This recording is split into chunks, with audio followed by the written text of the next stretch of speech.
السلام علیکم۔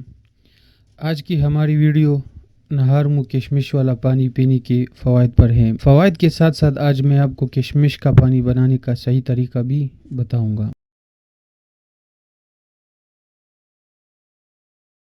کشمش کو رات پانی میں بھگونے سے کشمش میں شامل منرلز، نیوٹریشنز وغیرہ پانی میں حل ہو جاتے ہیں، جس کی وجہ سے بڑھا دیتے ہیں۔ جگر کی صفائی کے لیے حکومت صدیوں سے کشمش والا پانی پلاتے آ رہے ہیں۔ کشمش کا پانی جگر کو طاقت دیتا ہے۔ کشمش کا پانی جگر کو فاسد مادوں سے پاک کرتا ہے۔ نہار منہ یہ پانی پینے سے فوراً ہضم ہو کر اپنا کام شروع کرتا ہے۔ جگر کی آلودگی کو صاف کرتا ہے، آنتوں میں جمی ہوئی چکنائی کو دور کرتا ہے، جس کی وجہ سے نیا خون بنتا ہے۔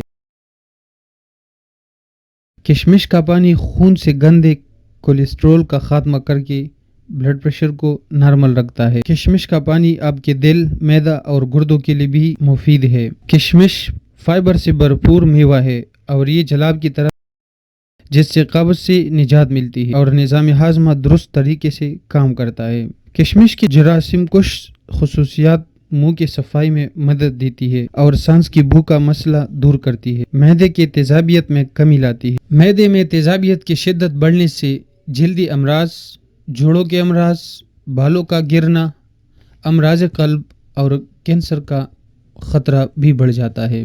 کشمش میں موجود اجزاء آنکھوں کو ہونے والے نقصان سے تحفظ دیتے ہیں، جبکہ عمر بڑھنے کے ساتھ ساتھ پٹوں کی کمزوری، موتیا اور بینائی کی کمزوری سے بھی تحفظ ملتا ہے۔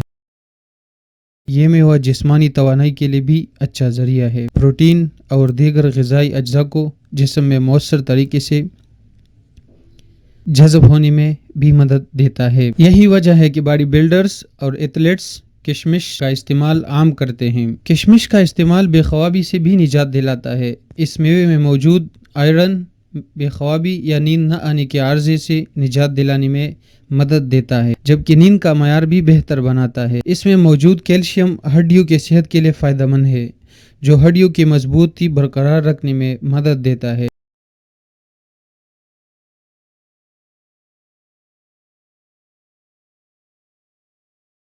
اتنی خوبیاں جاننے کے بعد آپ آج سے ہی کشمش کا باقاعدگی سے استعمال شروع کریں گے۔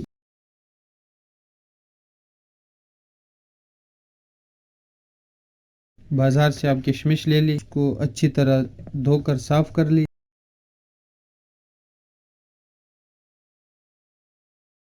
صبح اٹھ کر سب سے پہلے کشمش والا پانی پی لیں اور اس کے بعد کشمش کھا لیں۔